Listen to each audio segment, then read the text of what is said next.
avant-garde and kitsch. We think it's stupid art for stupid people. How can you, like, how do you read this and not just get insulted? Like, reading pretentious garbage like this is so upsetting to me. Like, you can say the same thing without looking like a douchebag.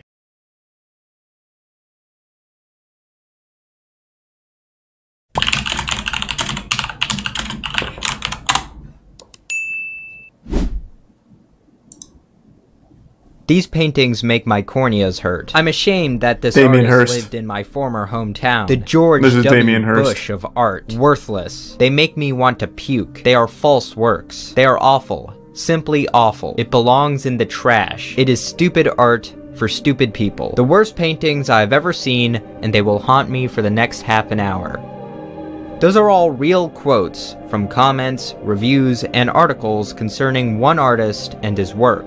Gee, these paintings must be pretty bad then, It's Damien Hirst, what are isn't they, it? Pictures of babies eating each other alive? The scatological scribbles of a lunatic? No. These are the kinds of paintings those quotes are referring to. Now, if you're like me, you might be a bit confused. Why, actually, are these seemingly unremarkable paintings of cottages one would usually see on the covers of jigsaw puzzles so viciously hated by some people? In fact, not just hated, but accused of being dishonest, damaging to art and culture itself. These are works by the late artist Thomas Kinkade. God damn it. You could make a very good case that Thomas Kinkade was the most successful artist in the 21st century so far. His works can be seen on mugs, t-shirts, calendars, and probably somewhere in your grandmother's living room. Thomas Kinkade's own company claims his work can be seen in 1 out of every 20 American homes. And at the height of his career, his company generated $130 million in sales in 1 year. Now I could totally see how someone could dislike his work. Perhaps they find it too excessive in its sentimentality, or is garish, or perhaps they find it simply generic. But to capital H, hate it. I admit I was initially a bit confused by that. In fact, people hate the art and the man so much that in articles about the man's death, you can find such comments as these. I hate Thomas Kinkade with every fiber of my being. Our long channel that energy to someone that deserves it, like Damien Hirst. With liking Kinkade's paintings, but in my opinion, there is something wrong with people that like his paintings. Yeah, that's basically the same thing. The thing is that the people that buy this crap are ignorant morons from the southeast and midwest of the US. You know, the people responsible for electing George Bush. Their opinions on art are about as valid as a Gibbons opinion on quantum physics. Sir or madam, I know this is the internet, but if you could kindly remove your head from your own rectum, I think you'd be doing yourself a favor. What could have possibly prompted such venom from a few cottage paintings? What you'll find is that the reason for this hatred may have less to do with the art itself, and more to do with matters of taste, the art world, and even as you saw in the last comment, politics. Today we'll learn about the many reasons to hate. Well, this sounds interesting. Kinkade. I don't know why more people don't hate people like Damien Hirst and Jackson Pollock. Their work is the most awful dogshit shit ever. Thomas Kinkade was born into relative poverty in 1985 in California. He attended the University of California, Berkeley, and Art Center College of Design in Pasadena. Before college, he was known for having a natural talent for drawing, and was mentored by Glenn Wessels, a former college professor of art who lived just a few hundred feet from his own home. Wessels would eventually encourage him to transfer to the College of Design in Pasadena. Before his business adventures, Kinkade worked in background painting for an animated film. As far as the actual technique goes, for the most part we used a simple technical procedure. We'd just start out with a big wide brush and lay the thing in. Very scrubby at first, and then as we went, we'd gradually tighten the strokes. Painting always impresses me, because it's so fucking hard. Because there was a number of paintings to be done, over 1,000 for the film. And traveled by freight train across the country sketching with James Gurney. When Kinkade I've got to pee. I can't hold it any longer. Wow, this is a good frame to stop it on. That's a very wholesome picture of old Thomas Kinkade. Give me 1 second. I'll be right back.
I'm back. It's a Tier 1 Disaster the Musical.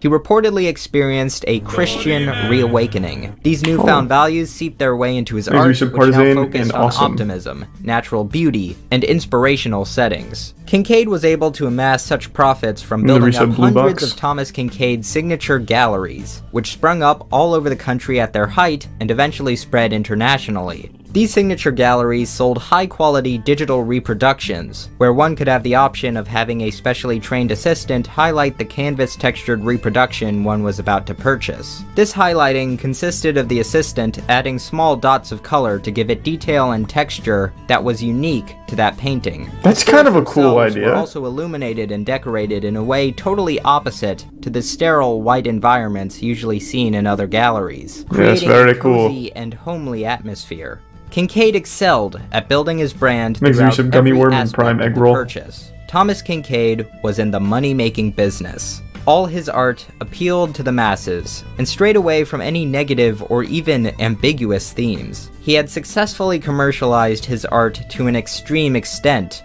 and it worked. There are people who were passionate about these paintings. Clearly, many are willing to pay for reproductions, and many collect them religiously. The people who buy them are glad to have them. They find comfort in them. Since 1994, Thomas Kincaid's company, Media Arts Group, has traded on the NASDAQ and then on the New York Stock Exchange, making Kincaid the only artist to be a small-cap equity issue. It is estimated his business brought in $100 million in revenue annually.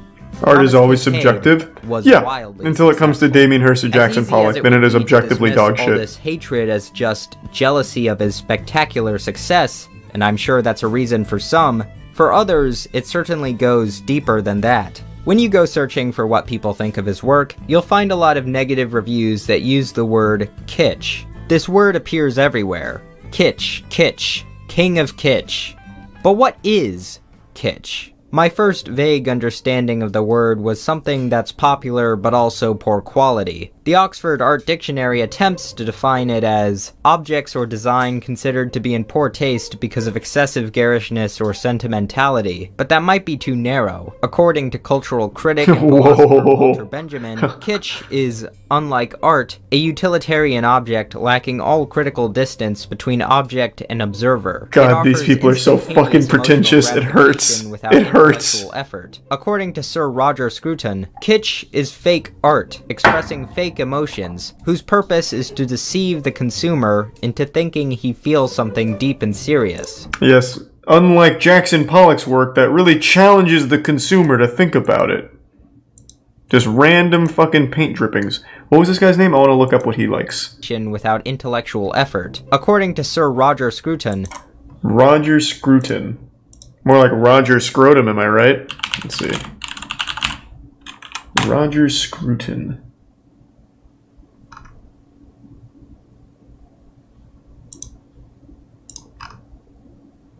Roger Scruton on being right from the Intelligence Squad. Oh my god. Oh my fucking god.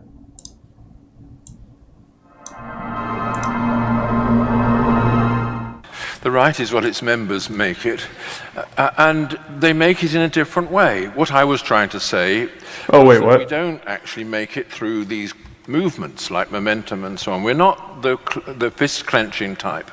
We do know is he talking about politics? Through civil association, through our belief in and love for the country that is ours, and our desire to protect. I misunderstood the title. That was like a Rick and Morty kind of thing, like, you're wrong if you don't like Rick and Morty. I want to see what kind of art he liked.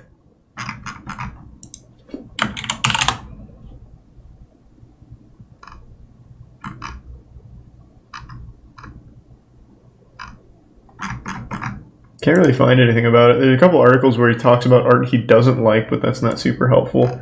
Pretty much any art that looks like it takes talent, people don't like in the art industry. I guarantee you Damien Hirst, Jackson Pollock, all of like your most famous artists, like more modern artists, I guess Jackson Pollock doesn't fit into that. I guarantee they couldn't draw a single person's face. They couldn't paint a single thing that looks like anything. It's just abstract dog shit that even a child could make. Thanks to Prime Bronsony.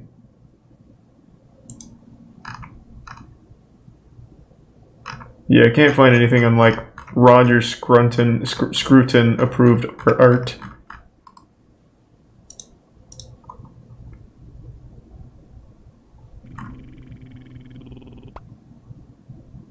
Thanks to Resubstone. Yeah, I remember Bob Ross was shit upon by most like fart sniffing artists back in the day. I do remember that. Again, anything that looks like it has any form or shape to it, or anything that looks like it took time and effort, is very frowned upon in the community. Kitsch is fake art, expressing fake emotions, whose purpose is to deceive the consumer into thinking he feels something deep and serious. I think it's quite a claim to say something expresses fake emotions, but it might give a better idea of what kitsch is. Even famous, well-established contemporary artists have been accused of using kitsch. My general understanding is art that is not challenging, not complex. But ultimately, the word is hard to define. Its vagueness allows it to be applied to a wide range of stuff, and for that reason I find it inadequate to fully describe why people... Welcome! Thank you for the raid, Jinx. Articles and reviews will also frequently... Hope you had a great stream. Garish, and hope you like dog shit art. And nauseatingly cheerful. All understandable reasons for disliking something, but even so, how does that translate from just mediocre art to art being a national nightmare? Thomas Kincaid has been... He looks like such a wholesome guy. ...in Rockwell, mainly because of his appeal to American values and usually cheerful scenes. Some have even put both their work into the same dreaded category of kitsch. But I think a more fitting comparison is Bob Ross. The boy wonder! That appealed to large mainstream audiences. Both mostly consisted of landscapes without people, and both lives were even cut short at around the same age. Now, I love Bob Ross. I mean, who doesn't? But I how could you not call his work challenging. In fact, one can make the case that it is kitsch. No, the significance of Bob Ross is not really his art, but the hundreds of PBS videos he made painting art. Bob Ross was able to reach millions of people and inspire them to pursue oil painting through easy-to-follow alla prima techniques and the soothing, earnest commentary that works both as a tutorial and as relaxing meditation. I've had a really cool idea for a while. Someone in the chat just reminded me of this. I thought it would be a really interesting idea if I did like some dog shitty Damien Hirst, Jackson Pollock style art under a pseudonym, and then just had like a really wealthy person I know buy it for an absurd amount, and I just give the money back, obviously, but making headlines just to get that name out there and see if I could get some real, genuine, stupid, rich assholes to buy my work. So I was wondering, it's something I've been thinking about doing, but I need to find who would do it. I was gonna try and ask Gronk about it, but I just feel like he really wouldn't. I don't think he'd want to. But I really think it's a good idea, because most of these big artists like Damien Hirst are big because they know rich people that buy the fucking art from them for money laundering purposes. And I feel like you can replicate that if you just know someone with a lot of money. Isn't that illegal? Yep. But that's how all big modern artists start. Look up Damien Hirst's history. He doesn't even make the art himself anymore. He has people paint the polka dots for him. But he sells it as his to people he already knows.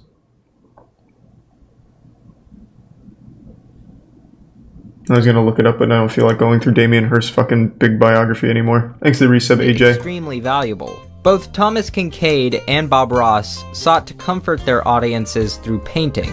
However, when it came to them as people, Thomas Kincaid was no Bob Ross. Thomas Kincaid was very vain. He branded himself as Thomas Kincaid, the painter of light. Wouldn't saying this out loud fuck you in the future? No, you'd never know it's me. I'd have a cool pseudonym. Not something I would consider a remarkable use of Brainian Burst. These guys are painters of light, not Thomas Kincaid. He's also said things like, "God is my art agent," and "We have a grassroots movement emerging in my art and in the country, and there's 10 million people out there that if I give the word, will go out and picket any museum I want them to." In one case, he bet journalist Susan Orlean $1 million that a major museum would hold a Thomas Kincaid retrospective in his lifetime. No. Thomas Kincaid was also not shy to talk about his Christian beliefs and conservative family values. The prominent light so often seen in his paintings, he said, represented the light of God penetrating the darkness. as well as Jesus' light of the world. He quite openly resented the elitist art world, Professor. insisting that his work was uplifting and a positive influence on the world, while modern art was nihilistic and ugly. In one interview, he said, "The number one quote critics give me is, 'Tom, your work is irrelevant.'" Now that's a fascinating comment. Yes, irrelevant to the little subculture, this microculture of modern art. But here's the point. My art is relevant because it's relevant to 10 million people. That makes me the most relevant artist in this culture, not the least, because I'm relevant to real people. Thomas Kinkade he doesn't seem super likable. Frequently engaged in shady business practices, such as defrauding authorized Kinkade dealers and exploiting their Christianity to get them into the Kinkade business by dressing it up as a religious opportunity, all the while getting them to take on unreasonable amounts of Kinkade's work at fixed prices. Many gallery owners claimed Kinkade had ruined them financially in the name of God. Kinkade dismissed these accusations while also saying, "It is what God would want, I think." Kinkade was also an alcoholic, and as his businesses began to decline, he engaged more frequently in drunken episodes where he was prone to cursing, heckling performers, one accusation of groping, urinating on a Winnie the Pooh statue while yelling, "This one's for you, Walt," which I don't even think that one's bad, that's hilarious. That's pretty cool, actually. Driving, which is less hilarious. He's even wearing a Jackson Pollock shirt. On April 6, 2012, he was killed by an accidental overdose of Valium and alcohol. Wow. Even after his death, a legal battle over his estate between his estranged wife and girlfriend took place, all prompted from these drunken, barely comprehensible wills. Eventually, both parties settled out of court. These events are made even more ironic just by going onto YouTube and watching some of the painting demonstration videos he made before his death. The ones where he actually explains his techniques are fine and decently informative, but on others, the man can't do 2 minutes of actual painting without cutting it off and giving a speech about how God inspired him and how we should all be looking toward the light or something. Religious beliefs aside, are you trying to give an informative peek into your process, or are you just going to preach to the audience? Considering how interested he was in maintaining his positive image and Christian values, my guess is the latter. If you're still wondering how people could hate a Thomas Kinkade artwork for political reasons, well, it's because the artist himself politicized them. He fueled the rift between the art world and people outside of it. And to be fair, it seems some of the art world fueled this conflict as well. And oh boy, does Thomas Kinkade's opposition get political. That's how you can get articles like Thomas Kinkade, the George W. Bush of art. Their reasoning? Kinkade, like Bush, peddled a falsely simplified image of the world, and that the same bad taste that made people invest in fraudulent galleries also elected George Bush and sent their children off to die in the war. There's even another article titled, "Bro, it's a jigsaw puzzle painting. Painter than Thomas Kinkade," which argues man's looking for a fucking intricate view of the world to challenge his thought process with a fucking jigsaw puzzle. Because they are more inventive and emotionally resonant. As Elisa Bennett quite bitterly explains in her article, A Dream from Christmas Cottage, though Kinkade's paintings often pander to evangelical Christianity, which is probably the most legitimate reason to hate them, the primary reason that the art world has erected aesthetic and conceptual barriers around him is one that echoes Clement Greenberg's 80-year-old essay on the avant-garde and kitsch. We think it's stupid art for stupid people. How can you, like, how do you read this and not just get insulted? Like, reading pretentious garbage like this is so upsetting to me. Like, you can say the same thing without looking like a douchebag. And then, of course, this, we think it's stupid art for stupid people, yet people paying millions for Jackson Pollock's absolute trash. I always go back to Jackson Pollock and Damien Hirst, but there's millions of others.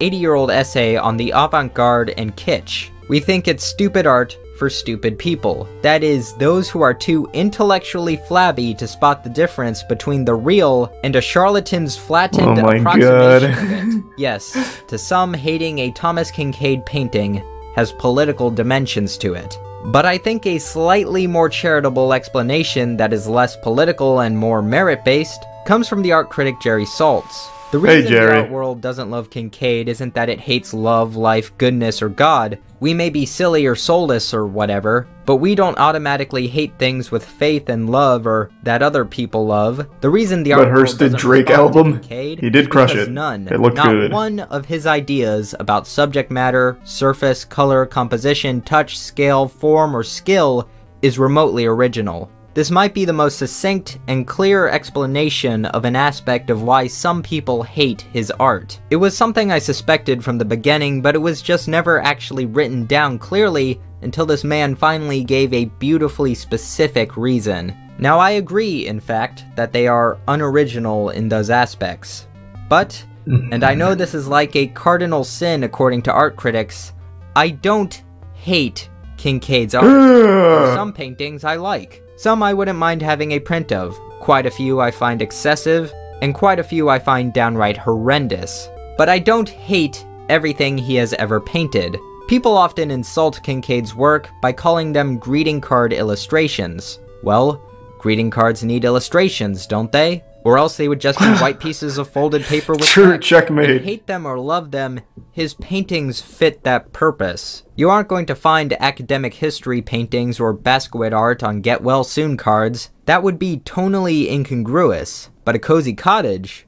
If the man had just accepted that his art wasn't going to be seen in high-class museums, maybe the kind of vicious hatred for his art from the art world still seen today. I am curious, what gets seen in high-class museums now? I'm pretty sure all of it is that super trash thing like a banana taped to a wall or like Banksy's balloon picture, stuff like that. Let me see. What is like the most modern art exhibition that just happened? There's got to be something for 2021. Let's see, exhibit. Here we go. Top art exhibitions of 2021. Let me see what I see. Okay, I'll just allow some cookies. Alright, let's go through it. This is a recent one.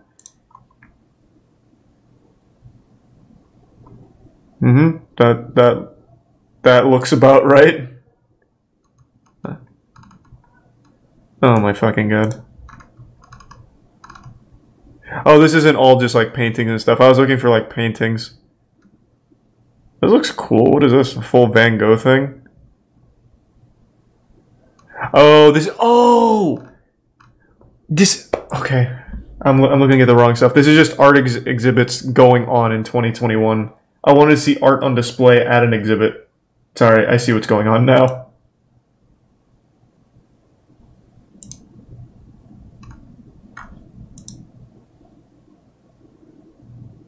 That was confusing. I don't know what to look for then.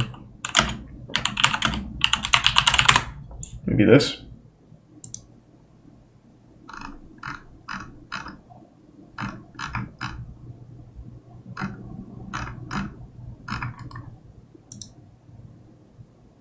Yeah, the Van Gogh thing seems cool.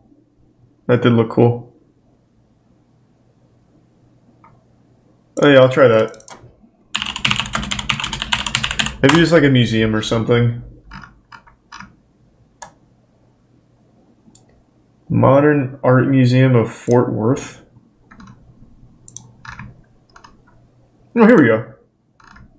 They even have a tab for the exhibitions, I think. And then there's different categories. I guess this. No, this is booking an appointment. Jesus Christ.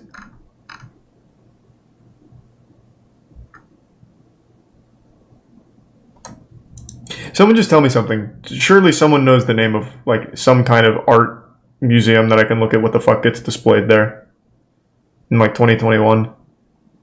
Like an art tour or something. MoMA. Man, you fucking assholes just googled Modern Art Museum, didn't you? And the first one that comes up is MoMA.org. This is like a database of just a bunch of different ones. I'm looking for like an actual exhibition that went on with a bunch of art displayed in it or sold in it. You going to bed? Alright, come say goodnight in just a sec.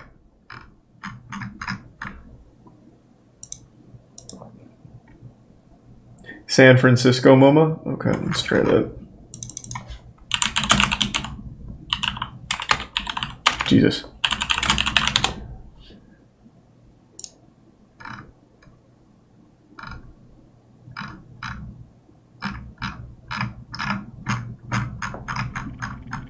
Okay, this seems easy to navigate, I think. Nope, this is booking an appointment again. This is so hard. Well, I mean, even on just their homepage, like, their art collection here is kind of ass.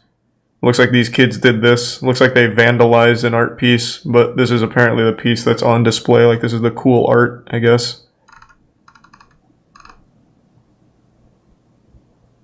This is just a projector and some concert.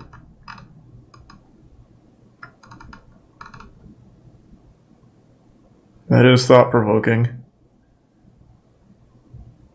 I don't know what this is, like a used hand towel or something? Like they dumped some kind of staining liquid on it? Yeah, it's so hard to like actually find one of these goddamn art museums that just display some of the art. Thanks to the resub Harry Boy. Contemporary Art Daily. This is a website though.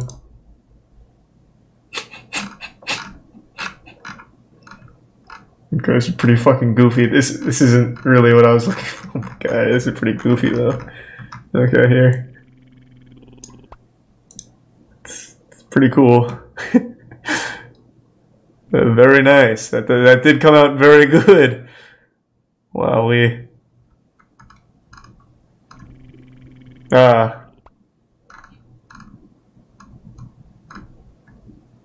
Wow. They're doing a good job here. Wow. Sewing as the world ends. Jesus Christ. Thanks for the 5 gift subs, Harry Boy. I appreciate that. Yeah, I want to visit an art museum, to be honest. Whoa. I wish that I had sailed the darkened seas. I gotta really stop and digest this one, actually. There's a lot going on here. It's everything that it's not saying. And that's what makes it so powerful. Damn. You can really feel the emotion in each stroke of the crayon. The colored charcoal against the canvas.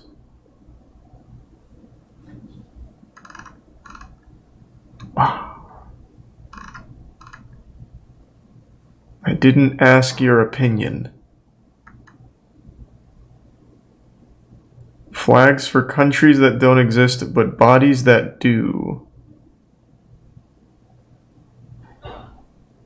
Okay. Whoa. Tenderness. It's Pickle Rick. Caught in between a couple kissing, I guess. Wow. These are deep. Damn. Like, you can feel the tenderness.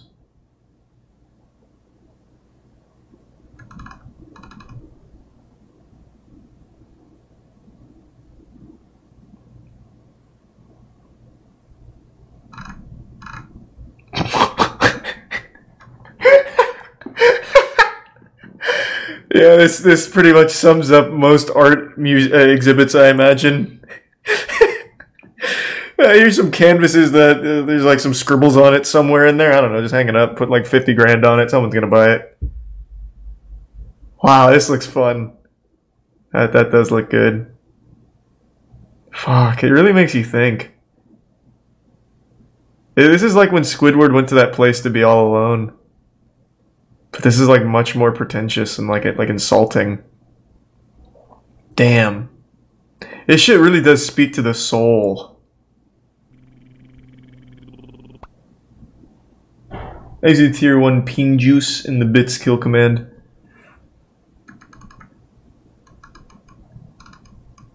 This is just a bunch of boxes. Merlin, you've outdone yourself here. Exquisite. Like, you have to ask yourself, what's in those boxes? Are we purchasing too much? It's a display of excess. And you see how the boxes aren't all lined up the same? There's a pattern to it. There's order in the chaos. Oh, it's beautiful. And then you also have to wonder who packed these boxes. Is it Amazon workers that are miserable and you can feel the hate? Is it someone like maybe a home business with a family that packed the... There's just so many things you have to ask yourself. This really is a challenging piece. Magnifique. Well done, Merlin. I don't know what I'm looking at. Is this part of it? Like this pubic hair here? Like glued to a picture?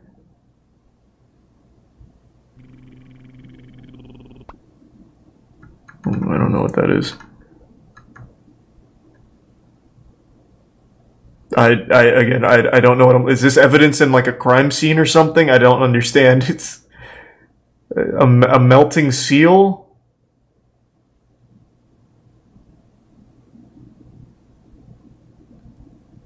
Is that a video suggestion? In just a minute. I need to see those big T's. That sounds great.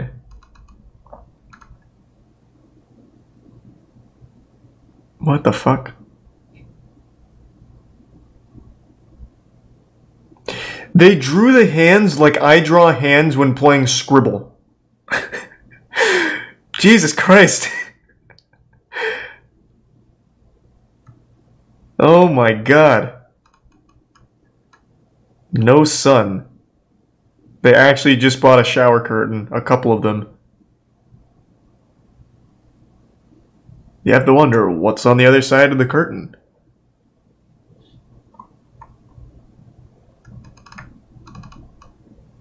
This one actually looks like there's some effort in there. Okay. There's something. This is weird, but at least it takes talent to make this. They're back-to-back, not awful pieces. It is weird, though. But at the very least, it's not an easy thing to do, like everything else. Like this. This is called Diana. It's just a fucking plant. Oh my god, they bought a potted plant from Walmart and hung it in the art museum. Jesus fucking Christ. Diana, you clumsy slut. What are you doing? What are you doing here, huh? Get out of the art museum, huh?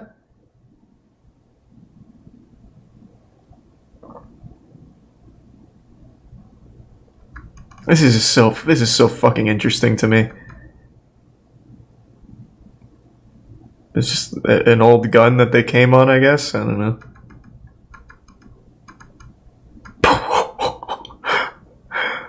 Again, at least this takes some talent to make this, but it is very goofy.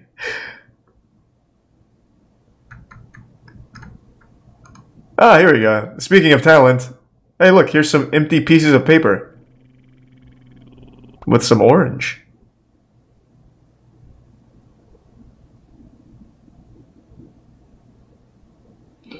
Thanks for the resub, Danny. For an Eric Andre skit, they had a really obvious fake art setup that was meant to be destroyed and nobody even noticed. I think I remember that, vaguely. There's been a couple people that have done that. I don't remember who, but someone set up an art exhibit that was open to the public, and it was just nothing. It was just an empty white room, and that was the art.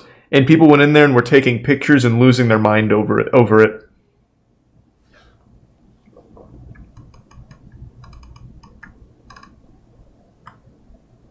Well, this was easy. He just took a picture outside of his window. He's got a nice house and he's flexing.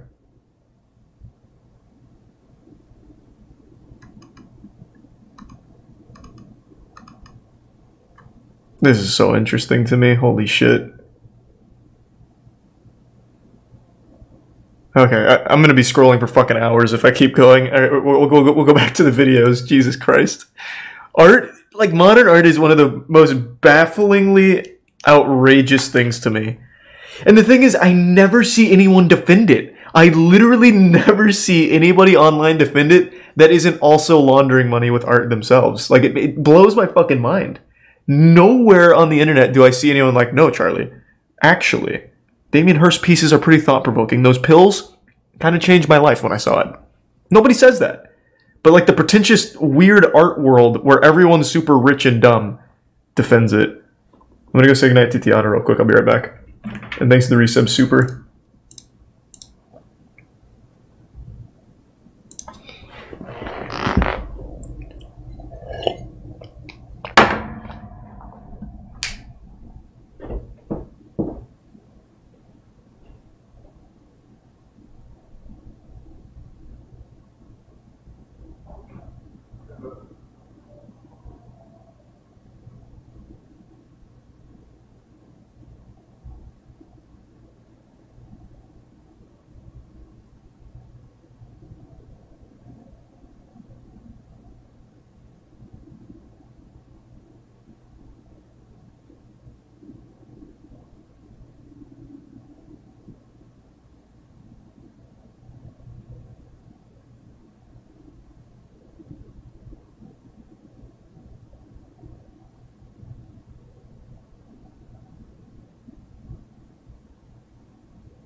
Alright, I'm ready.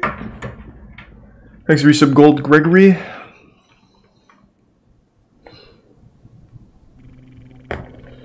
Woman buys invisible art. Oh, I already know that one. Thanks for the resub, Fluffy. Yeah, a guy sold an invisible statue recently for 18 grand. Would be reduced. I think people can be overly critical of his art, but the man also fueled that conflict. What is Thomas Kincaid's legacy? Can a man be defined by his worst attributes? Was he really just a hack that sounds used religion cool, and orange. falsely soothing images to swindle Can't click people out links, of their tease. money? Or Just tell was me he what a it is. flawed businessman of faith that produced art that may not be wholly original, but tried to instill some sort of simple beauty in an ugly world, who in moments of weakness succumbed to his worst tendencies? I can't really give you a good answer, but Kincaid will certainly not be the last of his kind. John McNaughton has been described as the Thomas Kincaid of Christian nationalism. His paintings are some of the most overtly political and excessive oil paintings out there. And like Kincaid, they are technically competent. I wouldn't say they are breathtakingly skillful, but he's probably a better painter than most people. Now, whether you agree or disagree politically, you have to admit that these paintings are a bit much, as in they are extremely dramatic and far from subtle in their messages. But it's still art. And the resub cape. Not only is it art, it's fascinating art. It reveals the inner psyche of the artist and the zeitgeist of large swaths of the American population. These paintings aren't just some crude Photoshop that your grandpa shared on Facebook. These are huge canvases that required technical skill, Tour of planning, Portland Art and Gallery. time. Ooh, They that contain all sounds nice. the nuance of political cartoons, but upgraded to far more detailed, loosely realistic paintings. They are also, by definition, propaganda. In his work, Legacy of Hope, he combines dozens of figures from history together, comforting Donald Trump, I suppose. Many who would downright hate each other. And whether you agree with their messages or not, you have to admit they are ripe for meme material. And I don't know about you, but I think that has a value on its own. I also find this quote from McNaughton quite fascinating. "I'm just honestly a little perplexed. I have no idea where buyers are hanging them. I just know I sell a ton. Sometimes I'm shocked at how many I sell. That one I told you about, Obama burning the Constitution.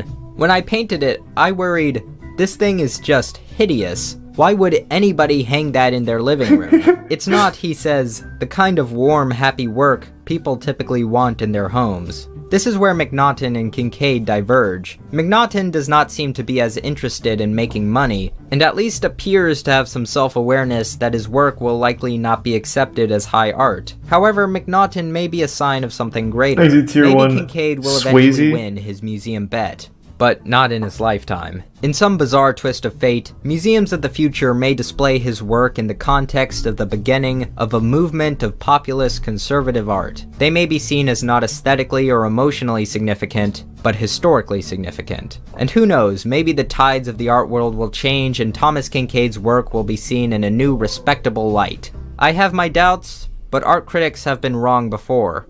Unlike others apparently, I cannot bring myself to feel joy in this man's death. The life of Thomas Kincaid is a life of tragedy. The man had talent, and dishonest or not, attempted to bring some sort of positivity into the world, but was stunted by greed and mass appeal. It seems he wanted to be loved by everyone, and when he wasn't, he turned hostile. He preached about family values and God, and yet endangered others, was killed prematurely by the hand of his own addiction, and left his family fighting for his legacy because of his failed relationships. His brand was one of optimism, faith, and comfort. His paintings were serene, peaceful, perfect scenes without pain or suffering. Ironically, his life was anything but. Behind the artificiality of these idyllic scenes is the all-too-real reality of human folly. That was a very nice video. That was